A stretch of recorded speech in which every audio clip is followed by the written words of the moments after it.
has over 30 years, a restaurant here in Yuma. It's where the first plane landed in Arizona, and it has a taste of Yuma history inside. It's a bar and grill. I think it's a place people can come get back to their roots. They enjoy history, and of course aviation, and that's part of Arizona and Yuma's history here. It shows people the way the Yuma used to be, and it shows them how much it's changed. And the aviation, of course, shows how much it changed from all the way from a biplane all the way to, we have the jets and, you know, F-35s here. And so it's just a huge, huge piece of history here. We've always given back to our community. You can't constantly take, but you have to give back. So we've always contributed and supported our city. The Yuma 50 is so important to the city of Yuma.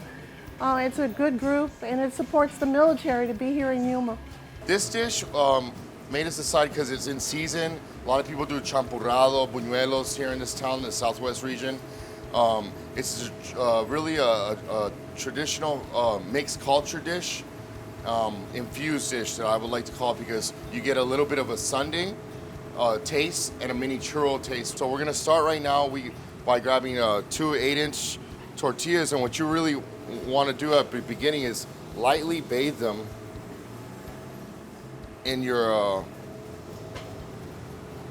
preferably a non-touched oil. No other flavors. A potato fryer would be great. A fryer that you just use just for desserts, and then you grab your there and you get a mold in here, and you have to do it right when it's nice and hot. See this nice beautiful golden brown color. What you want to do is grab most of the oil off, but also you want a little bit of oil in there because it's going to help you out. So what we're going to transfer this.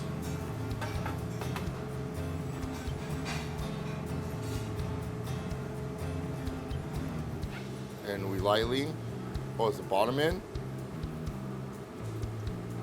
And don't be shy.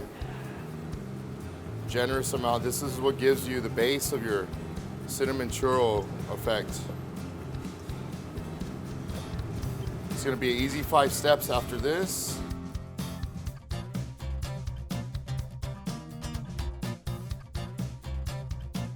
The great thing about this, it doesn't have to be a perfect shell. By taking 1 ounce of your favorite chocolate, could be Hershey's, could be whatever brand you would prefer, but we'll start with your 7 lines to give this a good foundation for it to sit on. We're using vanilla bean ice cream for us, and you could use vanilla ice cream. You don't want to put a chocolate, you don't want to put a different flavor, because the flavors contrast together. Kind of want to make a little flour there, you know? There we go.